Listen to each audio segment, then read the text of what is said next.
Okay, here we go. So again, thank you everyone for joining us for low impact, low effort lawn care.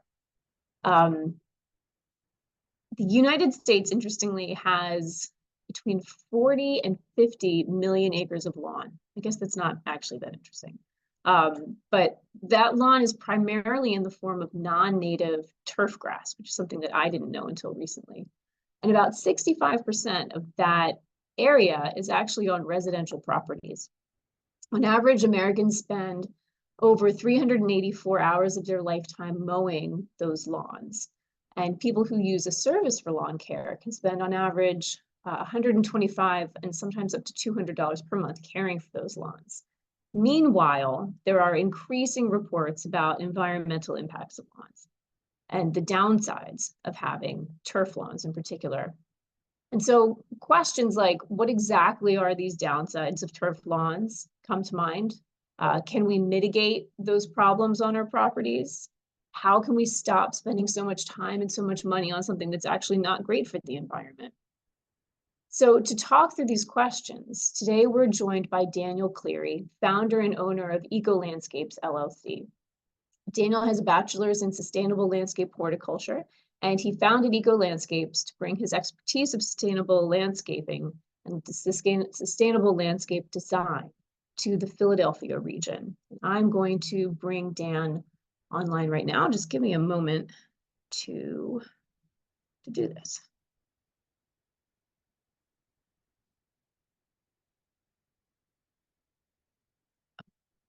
Bear with me.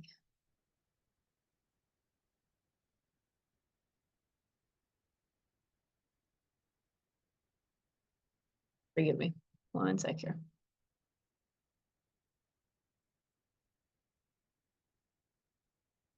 All right, Dan, I'm going to make you the host.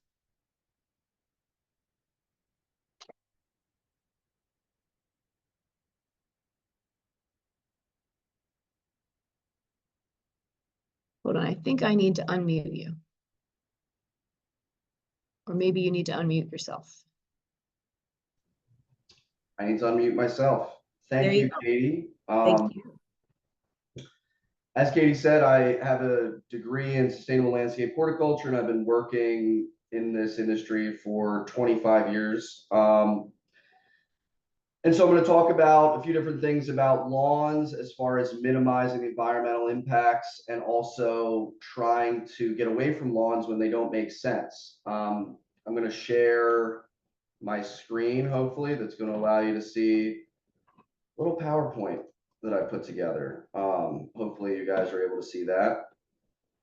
So we'll just go through here. So just as Katie was talking about, there's 40 million acres under cultivation, which is the largest irrigated crop in the United States.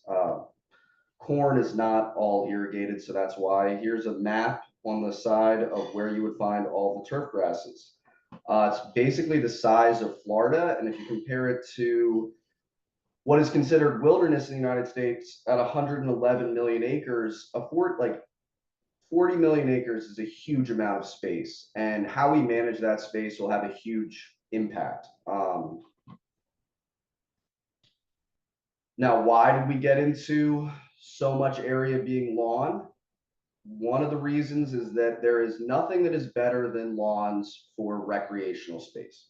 If you want something that is green and then you can play sports on and you can have your dog run around, there's nothing that is better than lawn.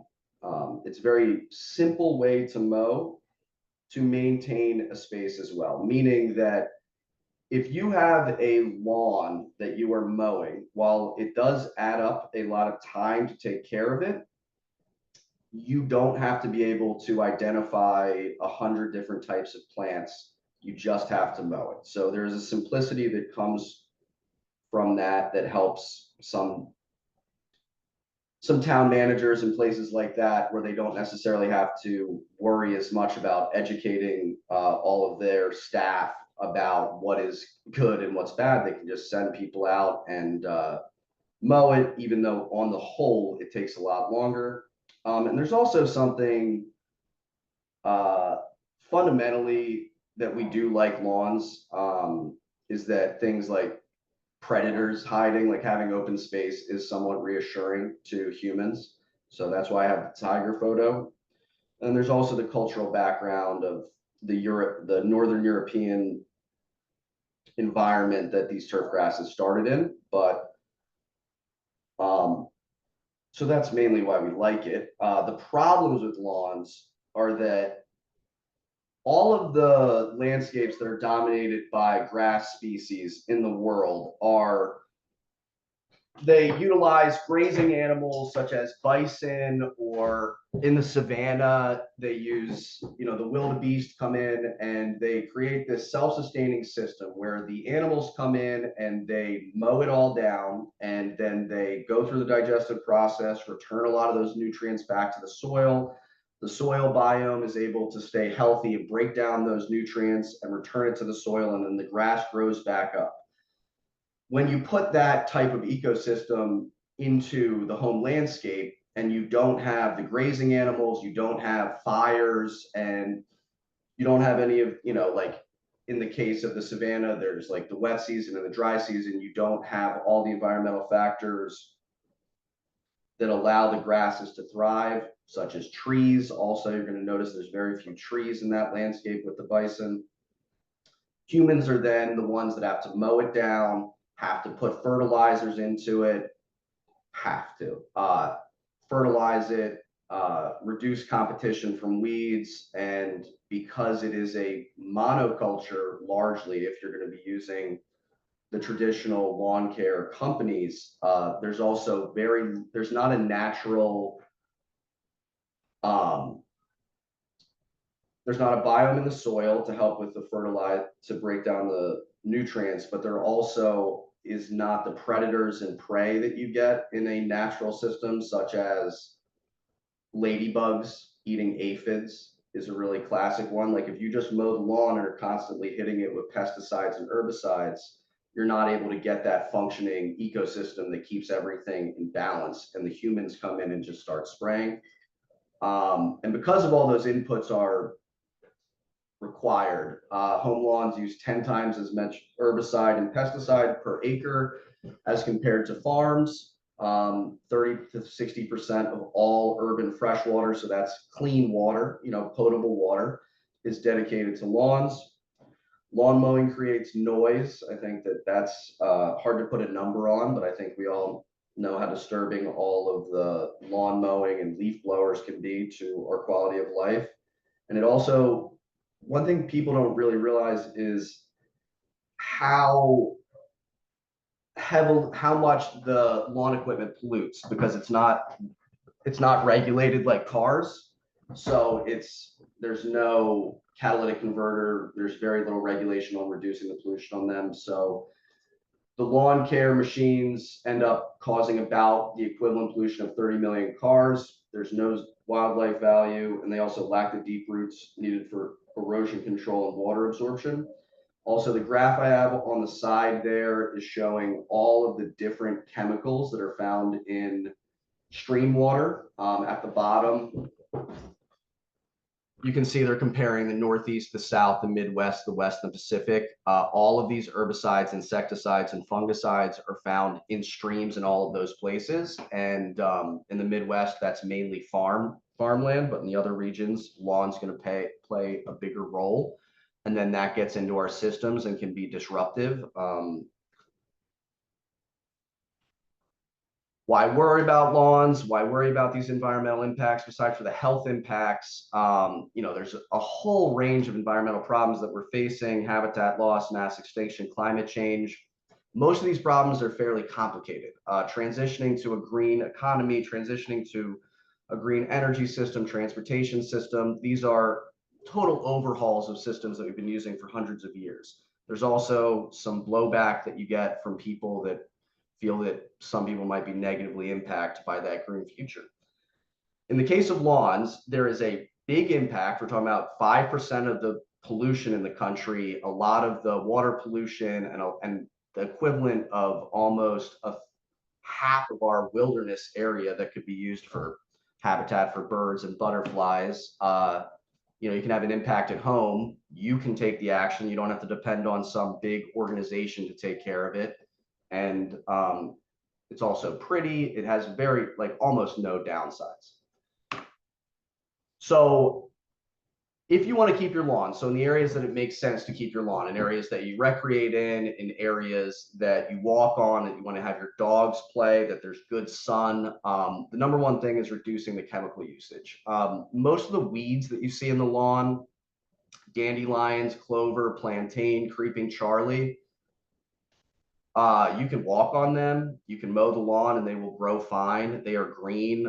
In the case of clover, it is nitrogen fixing, so it improves the quality of the lawn, it's of the other grasses and the other plants growing there.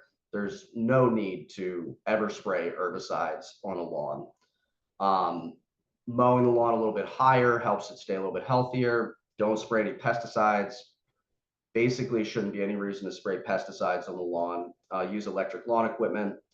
And then there's reducing the fertilizer requirements. I was talking about how in the traditional grass systems, you're going to have those ruminants coming through and, you know, spreading manure throughout the space. One of the ways to reduce that is mulching mowers, which return the clippings to the lawn to break down, mulching the leaves in the fall, and mixing in nitrogen fixing clover into your seed mix. And also a lot of these things, like when you mulch the leaves and you mulch the clippings, again, you're creating this soil biome that is going to be helping the plants and break down those nutrients, and they're also going to become more resilient because they're not going to be quite as dependent on constant applications from the human. That makes sense. Corn gluten meal is something that you can put down in early spring to prevent weed seeds from germinating. That would hit things like crabgrass and Japanese stiltgrass. Corn gluten meal should be applied in March. It is safe for pets and humans. It's just from corn, and it also adds some nitrogen. Lawn applications such as aerating and overseeding create a healthy lawn without the need for chemicals. When you're seeding, I generally recommend a tall fescue or a fine fescue. They're just tougher plant than the Kentucky blue, require less fertilizer. And then if you use organic fertilizer, so if you are going to fertilize your lawn, which isn't necessary, but if you're going to do it, I would suggest things like compost. You can top dress with compost. You can put down chicken manure, which are going to break down more slowly. They're not as water soluble. They need to be broken down by organisms in the soil. And so that's going to, again, create the biome. It's going to help the plants become more resilient. And you're also going to reduce runoff because most of them are not as water soluble as the fast release chemical fertilizers.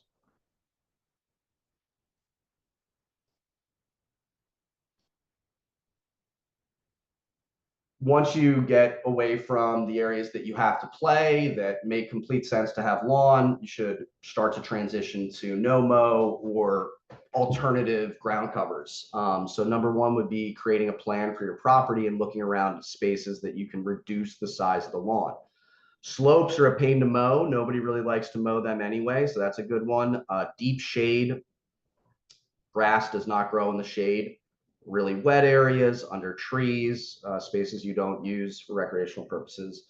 Two, you want to identify your site conditions to see whether you're going to be, what direction you're going to go as far as plant material, sun, shade, how wet it is, and then how you want to go about the transition. There's a few different ways that you can go about transitioning the lawn to an alternative, which is a no mow. I mean, you can just start mowing less frequently. You can also do an overseeding.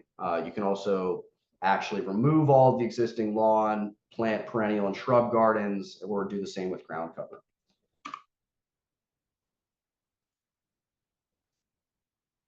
Yeah, I just wanted to note this because this is something that comes up for me all the time. Lawns do not grow in the shade. The photo that I put up here is a example of a grass dominated ecosystem. This is the prairies of the Western North America. It also happens in the savannas of Africa. And you're going to notice there's no trees. There's no shade. This is full sun. The grass has been able to develop a way to compete with somewhat drier conditions in full sun and also be able to be put up with being cut down all the time. Those are the advantages that grass have. What they don't have is shade tolerance. So if you have a tree over the head, you're not going to be able to get good grass to grow. The minimalist approach to transitioning away from lawn would be the no mow or overseeding. So you can, one, just let the grass grow up. You're not going to get the aesthetic value or the wildlife value, but you are going to, and you would have to, all of these systems, you will have to watch for tree and woody growth, which you can either do by once a year or twice a year mowing it down, which is far less than you would with a traditional lawn, or you can patrol and pull them out manually. But if you allow the lawn to grow up to, 12 inches or 15 inches, you're going to see some flowers come up, and you're also going to be reducing the need to mow. The other option is to overseed with native meadow seed mix, where you literally can just take a rake, you mow your lawn as low as you can, you rake it down, you spread the seeds, and then you water it. Or you can create a full, and these are different levels of intensity. And also generally with more intensity, you get better results. But you can remove all of the existing turf grass, create a seed bed, and then you can spread native meadow seeds. And then that way you're going to be reducing some of the competition from the turf, and you're going to have more of a meadowy, flowery, productive result. Perennial gardens, planting plugs or pots. This is the next level up from seeding. These are both gardens that we did. On both of them, people just completely removed their front lawns they weren't using. In both of these, we did plant actual started pots, and the benefits of that is that it's going to be better starting out. Like, they're a lot stronger than seedlings, so they're a lot more competitive against weeds. And then secondly, you can also choose to create more of a pattern. You can use garden design principles to do groupings. You can get a more aesthetic result this way. You would have to remove all of the grass, manually remove it. You can also kill it by covering it with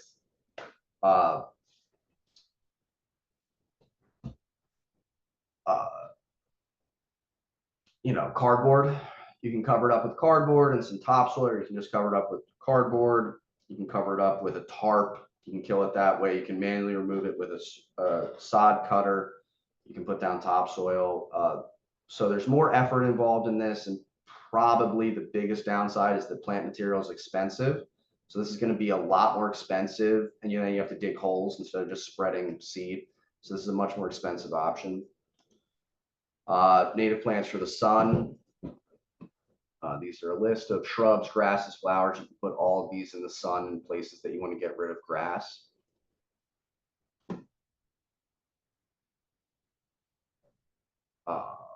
Here's an example of some shade gardens. In the shade, you're going to be going more for, the one on the left was a garden we did. The one on the right is just an example of it's a shady path, but you can see that there's a mix of ferns, and there's a canopy layer, there's an understory layer, there's a shrub layer, there's a perennial layer, and there's a ground cover layer. So you're not going to get quite as much color as you would in the sun. You're going to be depending on a lot more ferns and different shades of green and that kind of thing. But that is kind of the direction that you're going to go in the shade. Here are some native plants that do well in the shade. You'll see a lot of ferns, flowers that do well in the shade. They're native: black-eyed Susans, turtlehead, obedient plant, columbine, woodland phlox, blue-eyed grass. There's a lot of really fun shrubs too, like buckeye, spicebush, ninebark. As far as ground cover goes, the one photo at the upper right is an example of a ground cover juniper that's totally infiltrated by weeds. So in the sun, it's very difficult to establish a low growing ground cover. Grass is, for a low growing ground cover, the options that you have generally are going to get so filled with weeds because anything that can grow tall is going to outcompete them, just like these little grasses are just tall enough to come out on top of this juniper. So now the juniper looks bad.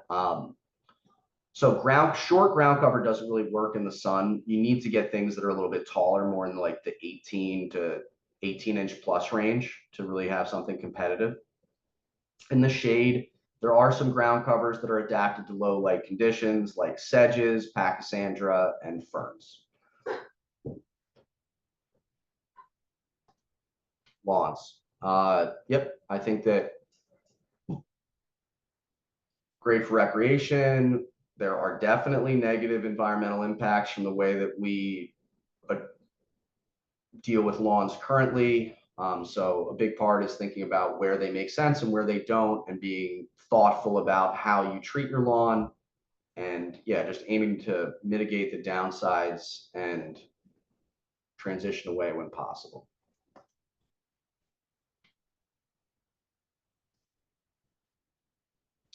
So that's all I have. So I can answer any questions or anything that anybody has.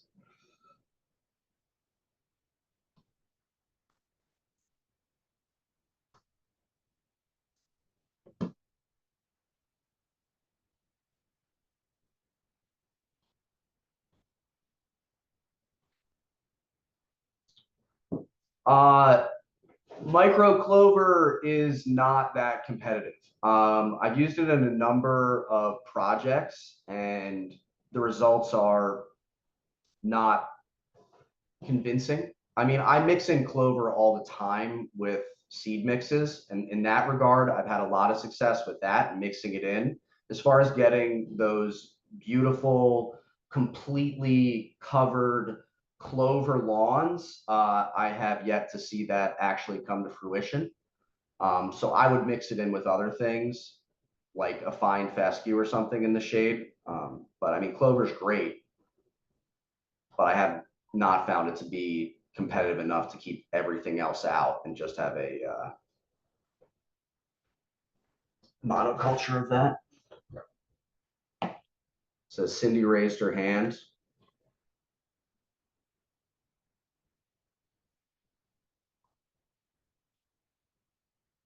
She have a, okay. So if Cindy wants to ask her question, I hit ask to unmute.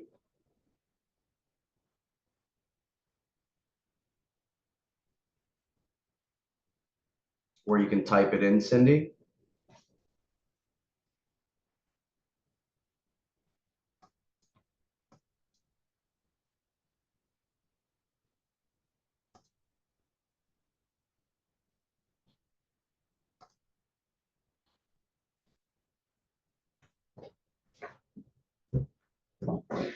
So Am I unmuted?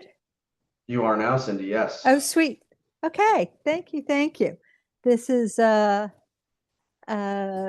concept near to my heart, getting rid of my lawn. I no longer have any dogs, so I don't need lawn for them. I don't have grandchildren yet, and I don't know, they can play in the street, I don't care.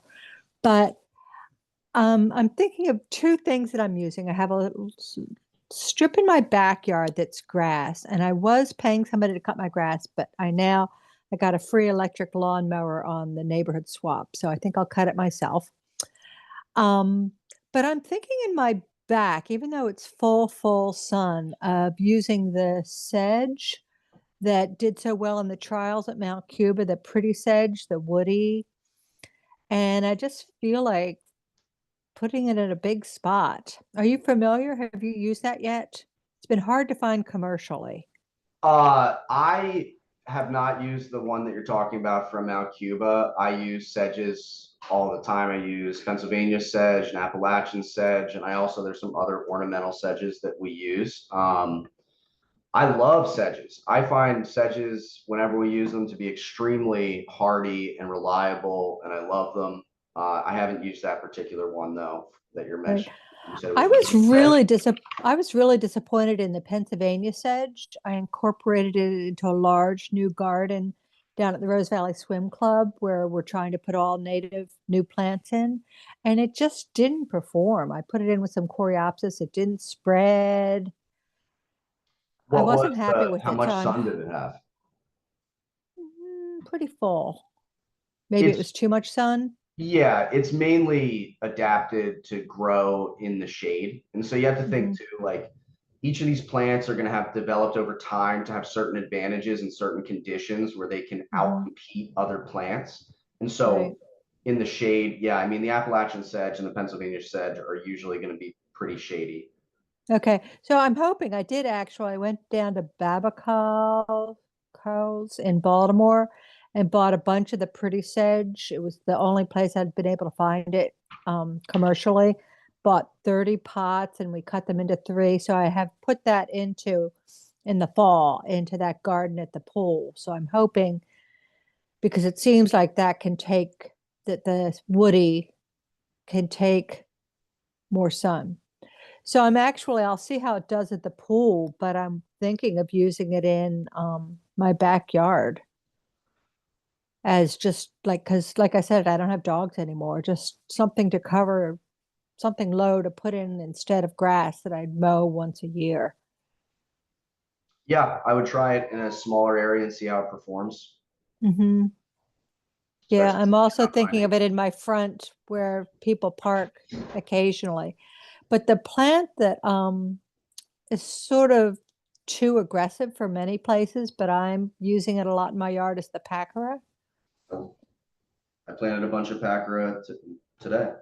Yeah, I don't feel like it can be too aggressive in my yard because I'm not having fine gardens. So I'm have a lot of spots in the front and in my back where I'm putting that in. Is it too early? Could I dig some up from another place and plant it in my yard? It's not too early to do that. No, you could do that. You could do Yeah. that.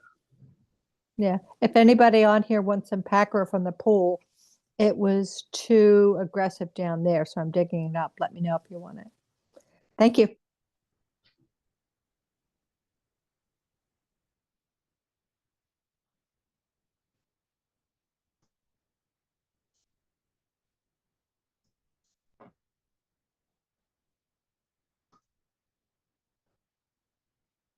Um, Katie asked me to talk about rain gardens. So I mean, the main thing is that the whole purpose of a rain garden is to try and absorb the water that you're getting running off from a impermeable surface. Um, so basically you would put them at the end of your downspouts. You would try and have your driveway run off into them. And so I guess first the issue with have like all of the water going into storm drains means that the water goes in super fast. So our streams in general are lower because the water just comes in a storm and it rushes down all the streams and it erodes all of the streams when there's big storms. But instead of percolating through the soil and slowly entering the streams, it's this flash flood or very low level. And so the low level is a problem because it's not going to be as useful for the plant, for the animals that live in the streams. And then secondly, when the water rushes in, it erodes things. It is not, it can be really hot if it's coming off of hot asphalt. So there's a huge temperature swings. It also hasn't been cleaned by the soil. So that is why we want the water to not go into storm drains and into big pipes. We want it to percolate through soil. Rain garden's a way to absorb a relatively large amount of runoff from like a roof or something and to collect it in one place and allow it to percolate.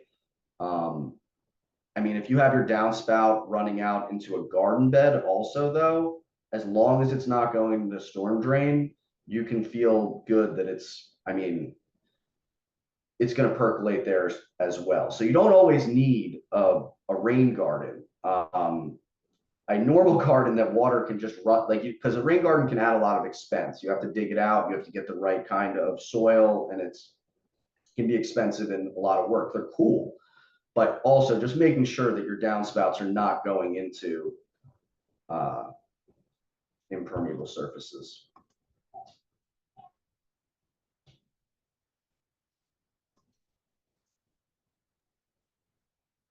Okay, fantastic. Thank you so much. So if there are any other questions, I guess I can lower my hand. If there are any other questions, please take a sec to raise your hand or to quick type in chat. Oh, it looks like Dave asked, would you recommend tufted hair grass?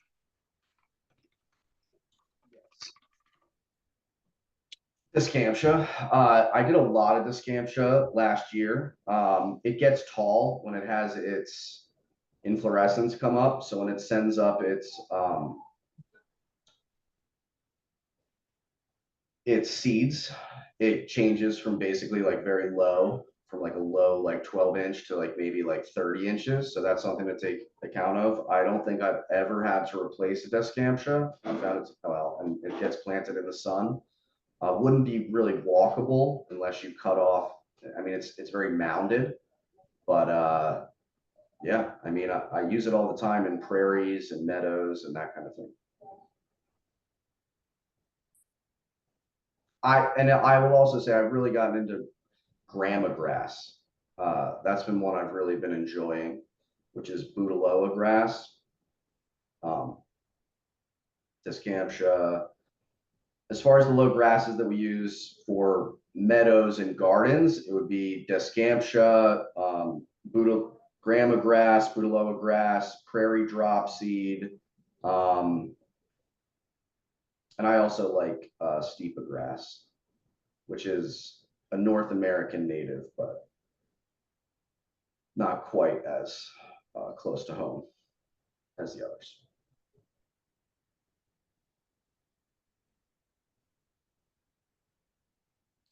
All right. Well, thank you. Any last questions? Oh, did I just see a hand go up?